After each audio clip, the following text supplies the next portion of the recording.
در جمهوری مولدووا طرفداران حزب کمونیست در نزد قرارگاه‌های اتحادیه اروپا در شهر کیشینیوف به نشانه اعتراض از حرکت کشورشان به سمت این اتحادیه تظاهرات کردند.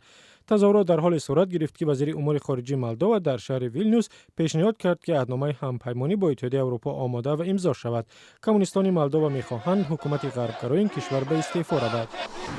در شهر بیشکک پایتخت قرقیزستان افراد معیوب با طلب شرایط بهتر زندگی و امتیازهای اجتماعی در نزد بینای پارلمان تظاهرات کردند. پارلمان قزاقستان حالا برای تصویب عهدنامه سازمان ملل درباره حقوق افراد معلول و معیوب آمادگی می‌گیرد. بنا به آمار رسمی در قزاقستان 120,000 نفر افراد معیوب زندگی. دادگاه شهری سنت پتربورگ روسیه امر داده است تا عضو آخرین گروه 3 نفری سازمان محیط زیستی گرین پیس در عوض وثیقه رها کرده شود. کولین راسل شهروند استرالیا را بعد به دادگاه سپردن $60,000 از بازداشت رها خواهند کرد. در آستانه روز پرزیدنت نخستین قزاقستان دانشگاه حقوق شناسی آستانه مراسم تحت عنوان من قزاقستان را دوست می‌دارم برگزار کرد. هر سال در قزاقستان روز 1 دکبر به حیث روز پرزیدنت اولین روز تعطیل اعلان شده است.